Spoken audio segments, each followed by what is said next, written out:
tagged our message this morning, the power of forgiveness. The power of forgiveness. C.S. Lewis said one day, he said, forgiveness is a beautiful word until you have something to forgive. Right?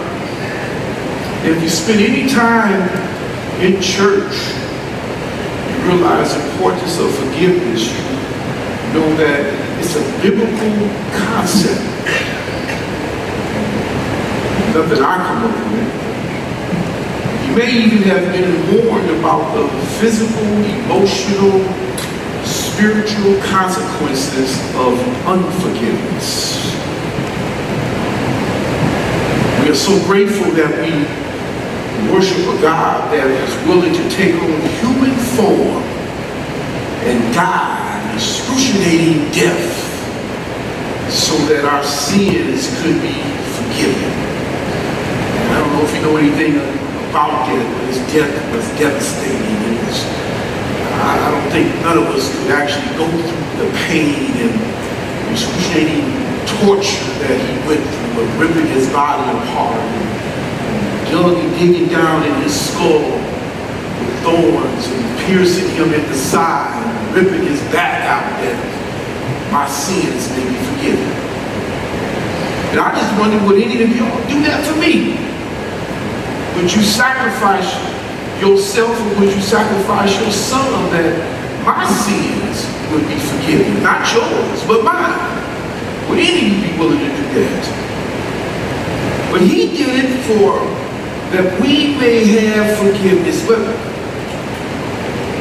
why then is there so much discrepancy between our understanding of forgiveness and our willingness to grant? Why is it that I understand it and I know what it's all about, we so claim, but why is it so hard for me to do it? Somebody say something this morning.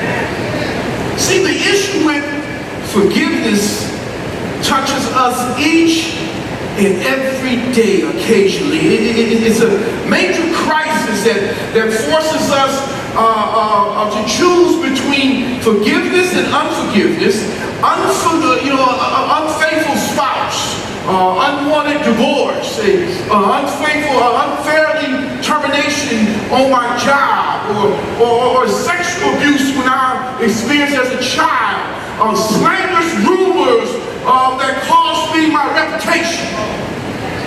There's so many things in there that cause us to have unforgiveness when we should be saying I forgive. And it's not easy. It's hard. And you're not the only one to deal with it. I deal with it too. I'm human. Just because I carry the word don't mean that I don't have issues. Ask my wife. But most of the time, it is the lesser offense that we must deal with to begin overlooked by friends. A fight with a friend or a spouse, a brother, a sister, or a co-worker or a neighbor. I have two neighbors right now that's battling with each other, and it got to the point that they got lawyers. And one neighbor come and ask me, will I give a statement? I told him I'm not giving a statement to nothing. I said, y'all need to get on your knees and pray and forgive each other and move on. Y'all fight because y'all kids don't get along. Y'all gonna be fighting for a long time. Kids gonna be kids.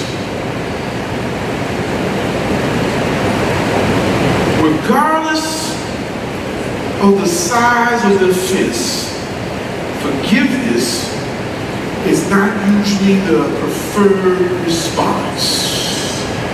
So here's a question. Why do Christians who have been forgiven so much have a difficulty forgiving others? Don't get quiet on me now. Why do those that said that I love the Lord, he heard my cry? Why do you have such a hard time forgiving others. When someone calls you, the first thing you do, you say is, thank you, Lord, hallelujah, thank you, Jesus. But then if someone do something to you, you mad as hell. Yeah, I cussed in church. You mad, you just want to tear something up. You don't have no forgiveness in your heart. But you want God to forgive you. What's wrong with that picture? But here's what people say. Here's what people say. I can't forgive because I don't understand what forgiveness is or what it isn't. I struggle with that. Here's some of the things they say. You cannot honestly forgive someone unless that person shows some remorse of what they've done. If they really forgive someone, you wouldn't want that person to be released from the consequences of their action. Here's another one. If you genuinely forgive someone, you should rebuild your relationship with that person. Here's one more. If you have really forgiven someone, you should be able to forget what they have done to you. Those are things he said. But the biblical perspective is that each of these statements are wrong. Somebody say amen. We got one witness here. Because it is vital that Christians have a biblical viewpoint, especially about an issue as crucial as forgiveness. And failure to understand the true nature of forgiveness leads to a prolonged bitterness, a legitimate fear, unnecessary guilt. Huh? Lord, I think I'm by myself. Huh?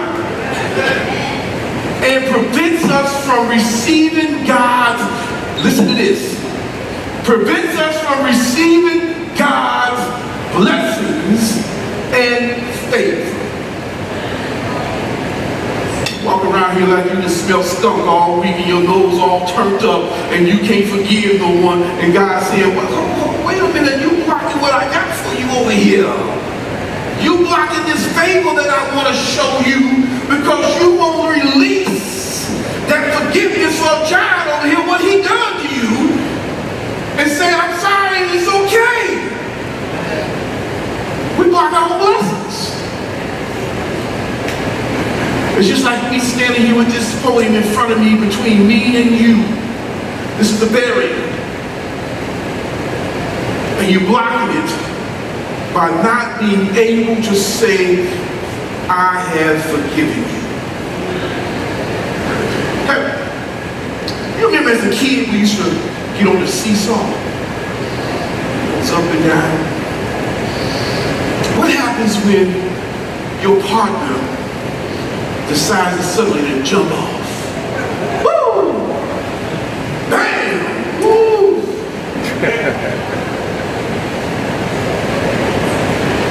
Hurts. Pain. Huh? Your partner jumps off and it hurts. The only way you and your partner could ensure a safe landing was to get off the seesaw simultaneously together. Okay? In the human mind, there is a seesaw with one side labeled guilt and the other side labeled blame. Okay?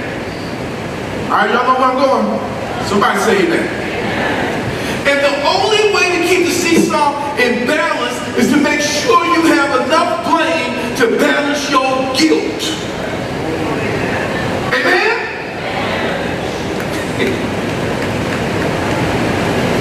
The more guilt that you feel, your own mistakes, the more blame you must pile on to remain emotionally balanced.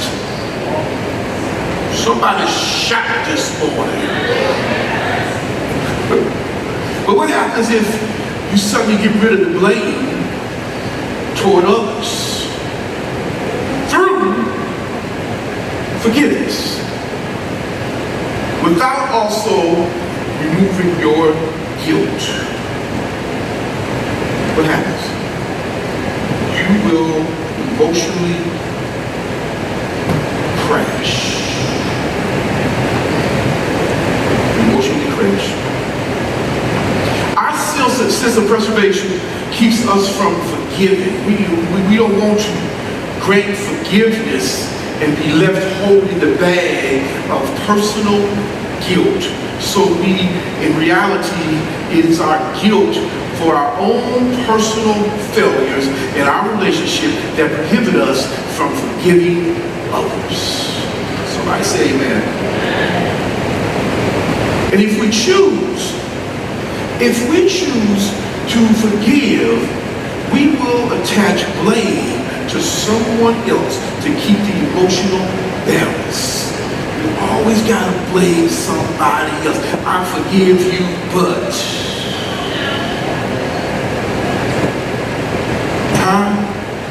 I forgive you, but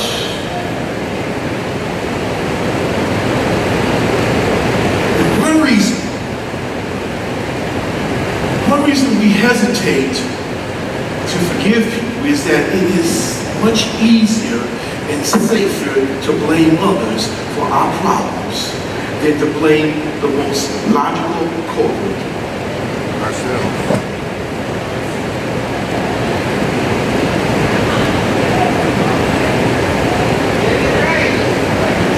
Do I need to say it? Nope. I see this. It's easy to blame someone else. And then when we blame someone else, it seems like the guilt leaves us because now it's your fault. I forgive you, but then I forgive you, but it's your. I forgive you for your. It was your.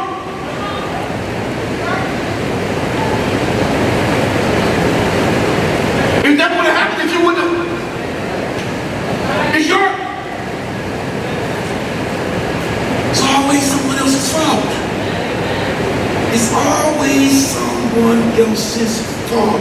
And after all that would put the weight on someone else's side of the seesaw. And the seesaw is never balanced.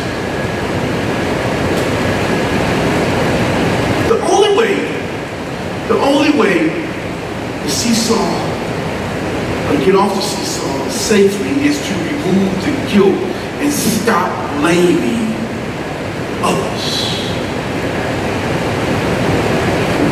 The majority of the people on this planet have never experienced the unconditional unforgiveness of God. Did y'all get that? Unconditional forgiveness of God. Sean, maybe I should say it again. I don't think they heard me. Unconditional. Yeah, I don't think they heard me. Unconditional. Brian, I don't think they heard me. Unconditional. Unconditional.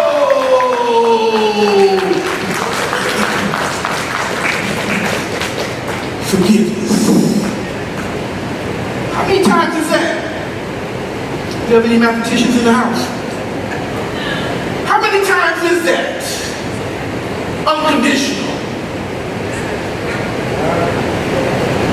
Finish. I don't think they taught me that at Grambling State University, but how many times is that?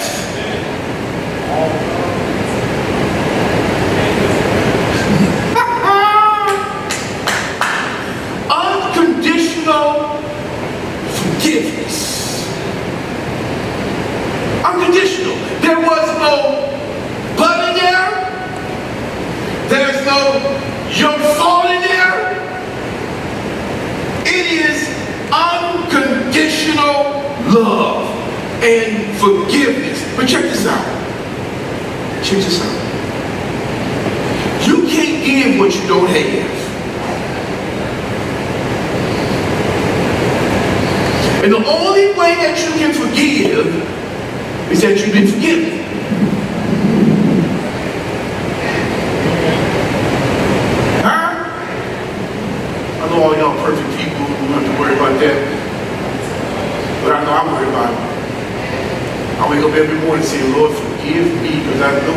mess up from the flow up. I know you perfect Christians don't have to worry about that. But I want you to listen to this. I want you to listen to this. I want you to listen to this story. The lady's name was Donna Smith Jordan. She had to learn about forgiveness the hard way. Here's her story. Her story became a basis of a CBS television movie, Nightmare in Columbia County.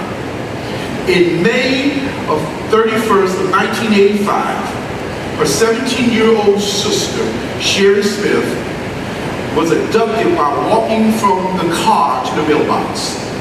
5 days later, Sherry's body was discovered.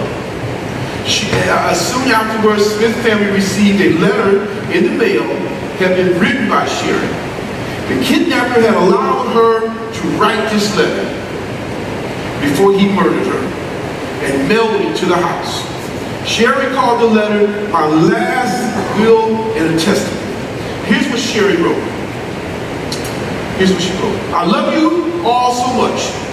Please don't let this ruin your lives. Keep living one day at a time for Jesus. Don't worry about me, because I know I'm going home to be with my Father.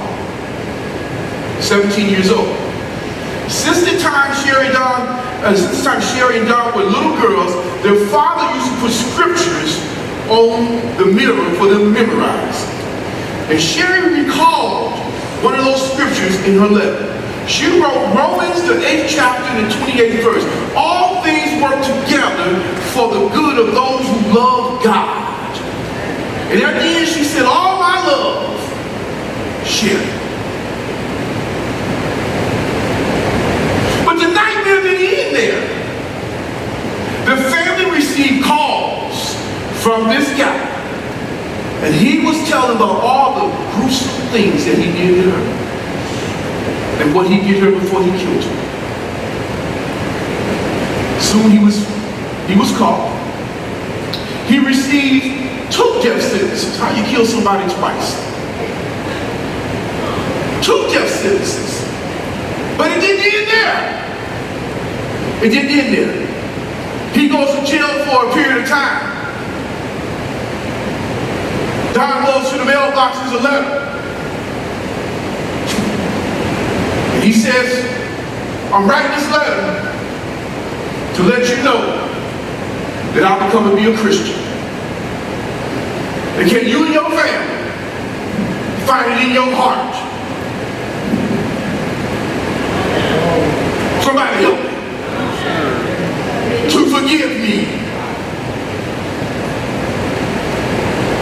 After everything that he had done, your response?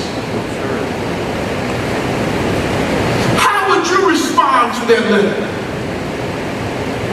Here's what Don said. Don said, I know I'm a Christian, and I know what I'm supposed to do. I know what I'm supposed to do when someone has wronged me. I'm supposed to forgive them. It's basic knowledge of a Christian. Then the scripture came to her. Ephesians, the 4th chapter, the 32nd verse.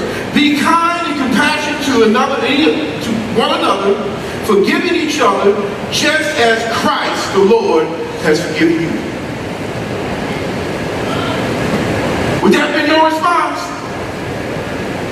Probably not. Probably not mine either. Probably really been cussing. Here's what Donna declares. She says, it wasn't easy, it wasn't overnight, but God gave me the answer that I need. We are to forgive just as Jesus has forgiven us. And then she said, I was finally able to write this letter back to him. She wrote the letter. Mr. Bell, I just want you to know, because of grace, mercy, love of Jesus, that I am able to forgive you. Would that have been your letter?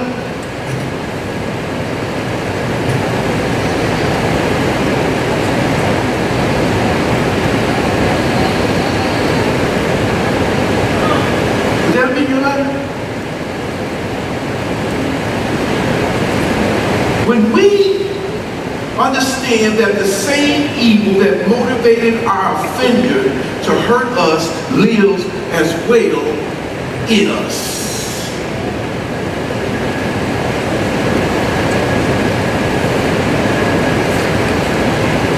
Look at Romans 3rd chapter, 23rd verse. As all has sinned and fall short of the glory of God. That's all of us. 2 Corinthians, the 5th chapter, the 21st verse, God made him who had no sin to be in sin for us, so that in him we might become the righteousness of God.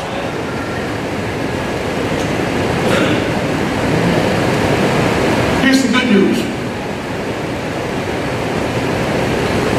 The good news is that unconditional forgiveness is available today.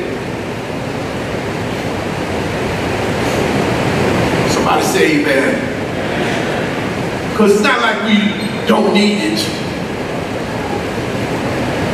Somebody might need it from this morning when you got up and wasn't feeling right. You got up on the wrong side of the bed and the words come out of your mouth wasn't right.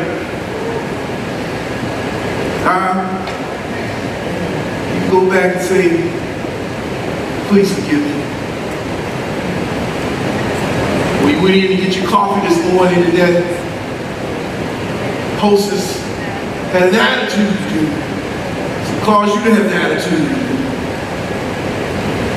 said something wasn't right. You need to go back and say, please forgive me. Called a guy up a few weeks ago and told him if I ever done anything to you, please forgive me. Forgiving is not easy. And it's not easy asking the one to forgive you. And it's not easy telling someone, I have forgiven you.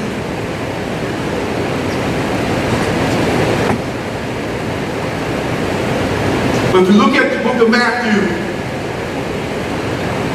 the 6th chapter, the 12th verse, here's what it says. And forgive us our debts as we forgive our debtors. And because of his grace, Eli, get you people ready. Because of his mercy, and because of his sacrifice, allowing his body to be ripped apart, I am forgiven. And today I want to extend that invitation to each and every one of you. If you're sitting here right now and have never accepted Jesus as your personal Savior, and you want forgiveness, this is your opportunity right now. Say, Lord, please forgive me. Because I know I have done wrong. I've been low down, God. I've treated some people bad. I've said some nasty things to people. Please forgive me.